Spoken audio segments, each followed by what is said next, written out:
وہ خاص جگہ جو نماز کے لیے وقف کر دی جاتی ہے اس کو مسجد کہا جاتا ہے۔ مسجد کا لغوی معنی تو سجدہ گاہ کے، لیکن وہ خاص باؤنڈری جس کو مختص کر دیا جاتا ہے کہ یہاں نماز پڑھی جائے گی، اس کا نام مسجد ہے۔ مسجد سے پیار کرنا، مسجد کے ساتھ دلچسپی لینا، مسجد کے ساتھ دل لگانا، مسجد کی تزئین و آرائش میں، خدمت میں اپنے آپ کو شامل رکھنا، اور سب سے بڑھ کے یہ کہ مسجد کے ساتھ اپنے دل کو جوڑ کے رکھنا، یہ اہل ایمان کی علامت ہے۔ مسلمان کا روحانی رشتہ اللہ اور اس کے رسول صلی اللہ علیہ وسلم کے ساتھ ہے۔ آپ کا جس آدمی کے ساتھ رشتہ مضبوط ہوتا ہے، آپ اس کے مکان کی طرف کھنچے چلے جاتے ہیں،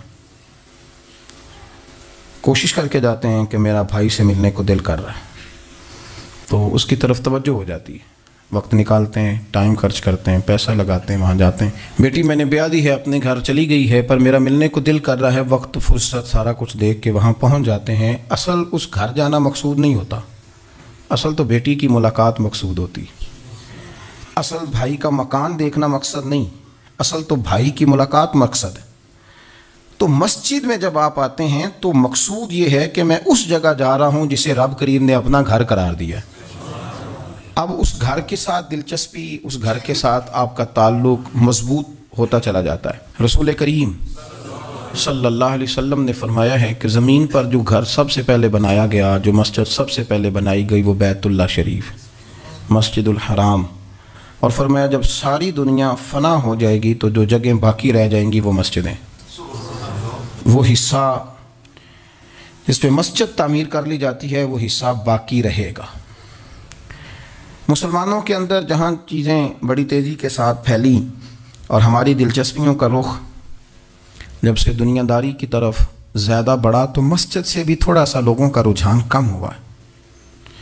ایک تو لوگ مسجد میں دیر سے آتے ہیں اور پھر جلدی جانے کا شوق رکھتے ہیں۔ کبھی ہم دیکھتے تھے کہ اسکول کا گیٹ بہت بڑا ہوتا تھا لیکن چھٹی کے ٹائم تنگ پڑ جاتا تھا۔ یہی حال مسجد میں جب نماز ختم ہوتی ہے تو اس وقت ہوتا ہے۔ پتہ نہیں کتنے ضروری کام ہیں جو پیچھے ہیں، کون سی ایسی چیز ہے جو دھکیل رہی ہے۔ بچے تو اپنے آپ کو بڑی قید میں سمجھتے تھے، اس لیے جایا کرتے تھے، لیکن مسجد سے اس تیزی سے نکلنا، نماز پڑھنے والوں کی نماز کا خیال نہ کرنا، کسی کی تکلیف کا احساس نہ کرنا اور شدت کے ساتھ وہاں سے نکلنے کی کوشش کرنا، اس عمل پر جب غور کیا جائے تو برے خیالات ذہن میں آتے ہیں۔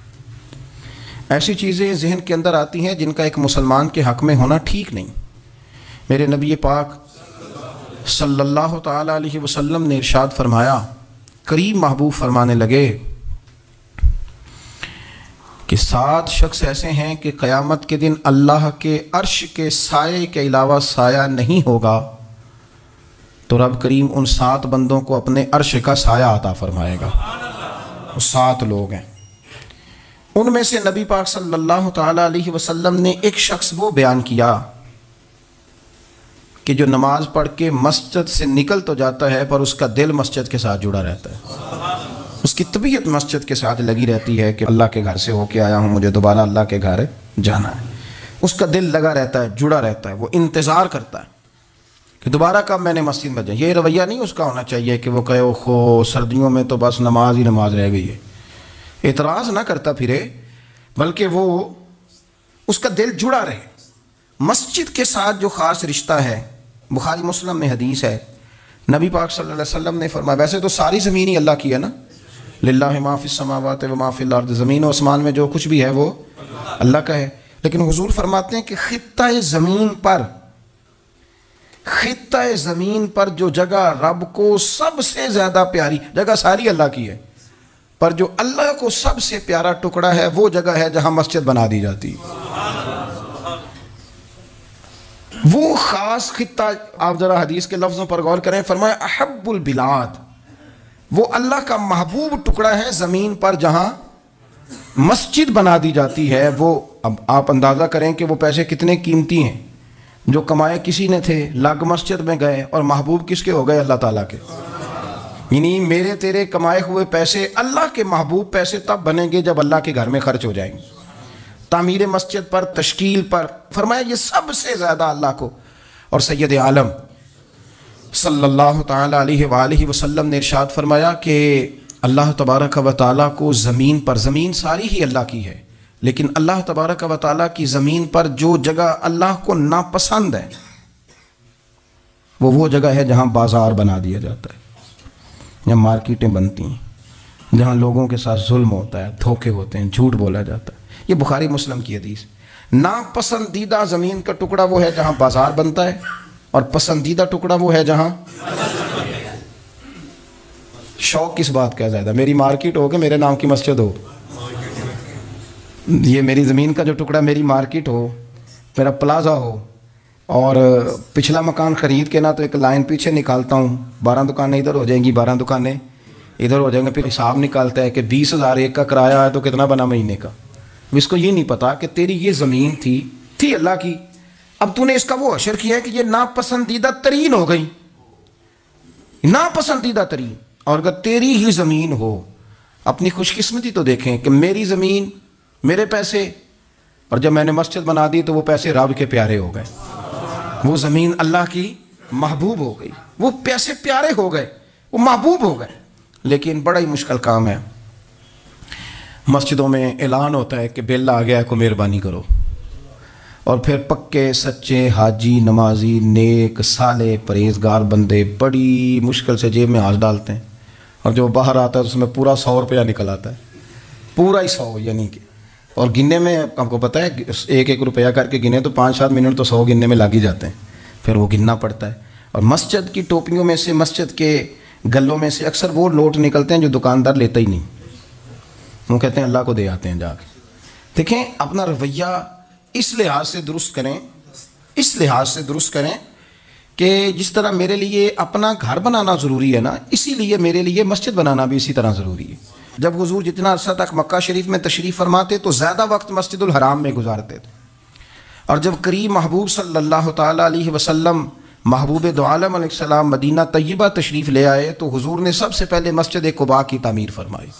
کوئی ایک حجرہ نہیں ابھی بنایا، ابھی یہ طے نہیں کیا کہ میں نے مدینے کے کس حصے میں اپنا مکان بنانا ہے، کہاں رکنا ہے۔ سب سے پہلے مسجد شریف کی تعمیر فرمائی اور بنفس نفیس فرمائی، وہ مسجد مکمل ہو گئی۔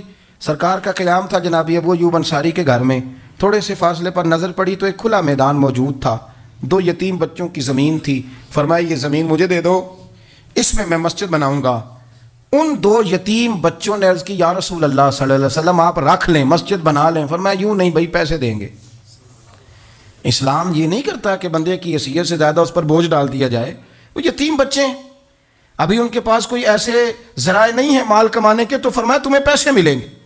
اور حضرت ابوبکر صدیق رضی اللہ تعالیٰ عنہ اور حضرت عثمان غنی جیسے مالداروں کے ذمہ لگایا گیا کہ انہیں رقم ادا کی جائے، وہ پیسے ان بچوں کو دیے، یہاں مسجد کی تعمیر شروع کی۔ اب چونکہ مسجد قباء بھی سرکار نے بنائی تھی تو ایسا نہیں فرمایا کہ اس کو چھوڑ دیا جائے، بلکہ صحیح حدیث کے لفظ ہیں کہ نبی کریم علیہ السلام ہر ہفتے یا گھوڑے پر بیٹھتے یا اونٹنی پر بیٹھتے یا پیدل سفر کرتے، اور ہر ہفتے فجر کی نماز پڑھ کے مسجد قباء تشریف لے جاتے۔ اس مسجد کی آباد کاری میں حضور دلچسپی لیتے، شوق تھا سرکار کو، اس کو آباد کرنے میں دلچسپی لیتے۔ اور پھر میرے محبوب کریم علیہ السلام نے اس مسجد کے آباد کرنے میں ایک اور فضیلت بیان کی، فرمایا جو بندہ گھر سے وضو کرے اور میری مسجد قباء میں آ کے 2 رکعت نفل پڑھے، اللہ کے رسول کا وعدہ ہے اللہ اسے پورے عمرے کا ثواب عطا فرمائے گا۔ آپ دیکھ لیں مدینہ شریف میں جس طرح مسجد نبوی شریف ہر وقت کھلی رہتی ہے، مسجد قباء بھی ہر وقت کھلی رہتی ہے، ہر وقت وہ مسجد موجود ہے، دن کو جائیں رات کو جائیں آپ کو وہاں نماز پڑھنے کے مواقع میسر ہیں۔ گویا حضور نے بنائی بھی ہے اور میرے نبی نے بسائی بھی ہے، اور وہ پوری طرح بسی ہوئی ہے، وہاں لوگوں کا آنا جانا ہے، وہاں ہر قسم کی خوشبری، یہاں حضور نے مسجد کی بنیاد رکھی، حجرہ کوئی نہیں ابھی بنایا، کسی زوجہ کے لیے رہنے کو کوئی جگہ نہیں بنائی۔ یہ آپ شوق دیکھیں، مسجد کے ساتھ حضور کی دلچسپی دیکھیں کہ سرور کائنات صلی اللہ تعالیٰ علیہ وسلم نے مسجد نبوی شریف کی بنیاد رکھی، مسجد کے لیے حضور نے خود بنفس نفیس تعمیر میں حصہ لیا، حضور پتھر اٹھا کے لاتے، مسجد کی تعمیر میں کام کرتے۔ حضرت سیدنا ابو ہریرہ رضی اللہ تعالیٰ عنہ فرماتے ہیں ہم ایک اینٹ اٹھا کے لاتے تھے تو حضرت عمار بن یاسر رضی اللہ تعالیٰ عنہ 2 اینٹیں اٹھاتے تھے، تو جب وہ اینٹیں اٹھا کے لا رہے تھے تو ان کے کپڑوں کو کچھ مٹی لگ گئی، تو جس طرح انسان کسی بچے کو شاباش نہیں دیتا اور کبھی کسی بچے کو مٹی لگ جائے تو اس کے کپڑے نہیں جھاڑتا، سرور کائنات صلی اللہ تعالیٰ علیہ وآلہ وسلم نے جب دیکھا، یہ بخاری کے لفظ ہیں، سید عالم علیہ السلام نے جب دیکھا کہ حضرت عمار بن یاسر کے کپڑوں کو مٹی لگ گئی ہے، تو حضور صلی اللہ علیہ وسلم قریب گئے اور صحابہ فرماتے قربان جائیں، حضور نے اپنے دست مبارک سے ان کے کپڑوں کی مٹی جھاڑنی شروع کر دی۔ گویا مسجد بنانے والے مزدور کے ساتھ نبی پاک علیہ السلام کی اتنی دلچسپی ہے، اگر اس کے کپڑوں کو مٹی لگ جائے تو حضور اپنے ید اللہ والے ہاتھوں سے وہ مٹی صاف فرماتے ہیں۔ ہمارے ہاں اول تو ہمارا مزاج نہیں مسجد کی طرف توجہ دینے کا۔ اگر کوئی 2-4 بندے مسجد کی کمیٹی میں کبھی زبردستی الجھ جائیں، ان کو الجھا ہی لیا جائے، تو سب سے پہلا فتویٰ یہ لگتا ہے کہ یہ بندہ خزانچی ہے، مسجد کو کھا گیا۔ سب سے پہلا فتویٰ اس کو یہ لگتا ہے۔ اور اکثر آپ ناراض نہ ہوں، یہ باتیں وہ لوگ کرتے ہیں جو ایک دھیلا نہیں دیتے مسجد میں۔ ان کو بڑی فکر ہوتی ہے دوسروں کے پیسوں کی، ہے جی، کہ اس نے پیسے دیے تھے تو یہ کھا گیا۔ مجھے بھی ایک دفعہ ایک جگہ میں گیا ہوا تھا، تو ایک صاحب کہنے لگے جی اس مسجد میں بڑا فنڈ آیا پر فلانا بندہ کھا گیا ہے۔ تو اس سے بھی تھوڑا سا وہ یہ ہوتا ہے کہ جب آپ کسی کے خلاف بات کرتے ہیں تو سامنے والا آپ کو اپنی ہمدردی دے کے تو 1-2 بات اور کرتا ہے۔ میں نے اس سے کہا کہ آپ نے کتنے پیسے دیے مسجد میں؟ کہنے لگا جی کچھ میں نے بھی دیے۔ میں کہا چل پہلے تیرے تے دعا مانا وہ کولوں آ چلیے۔ کہنے جی نہیں وہ تو میں دے چھڑے۔ تو میں کہا پھر جنہیں دیتے سن انہوں نے بھی دے ہی چھڑے کہ توں حساب لینا ہے کہ اللہ لینا ہے؟ اتنا زیادہ ٹینشن لینے کی کیا ضرورت ہے آپ کو؟ اس بندے نے بھی مرنا ہے، قبر میں جانا ہے۔ میں کیا بھائی تیرے تے دعائیے نہ پیسے جڑے تیرے کھا گیا، تو تے وصول کرنا تو باقیوں کے دیکھے جائیں گے۔ آپ کو یہ توفیق نہیں ہے کہ آپ تھوڑا سا آگے بڑھیں، کام دیکھیں، اخراجات دیکھیں، معاملات دیکھیں کسی بھی مسجد کے۔ آپ تنقید کر رہے ہیں کمیٹی پہ مفت کی، اور اس کا نتیجہ کیا نکلتا ہے؟ مسجدوں میں جھگڑے ہوتے ہیں، فسادات ہوتے ہیں، دنگا ہوتا ہے۔ اور امام صاحب بیچارے، انہوں نے بھی تو پھر کو پارٹی رکھنی ہوتی ہے، جینا تو ہے نا دنیا میں۔ وہ بھی پھر کبھی کبھی دیکھ لیتے ہیں کہ اب پارٹی بھاری کیڑی ہے، تو اس کی طرف وہ توجہ کر لیتے ہیں، پھر وہ بھی ایک نیا دنگا شروع ہو جاتا ہے۔ کیونکہ مسجد میں امام اس نے رہنا ہے جس نے بندوں کو راضی رکھنا ہے، اس کی پابندی ہوتی ہے۔ ایک نے کہہ دیا تو کھل کے نماز پڑھا، سویرے ہی تو مزہ ہوتا ہے نماز پڑھن دا، تو دوسرا کہتا ہے قاری صاحب آپ تو فارغ ہیں، ہم نے تو ڈیوٹی بھی کرنی۔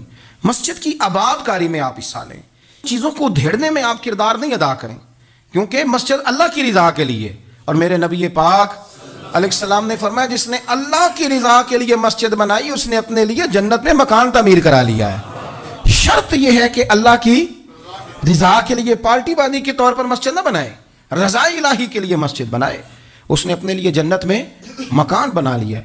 مسجد کے ساتھ دلچسپی ہونی چاہیے، مسجد کی صفائی کریں، مسجد کے ساتھ آپ دیکھیں کہ کون سا بلب خراب ہے، اس بلب کو آپ چینج کر دیں۔ آ کے تنقید کر کے چلے جانا کہ فلانا بندہ فلانا کام نہیں کرتا، یہ تو بڑا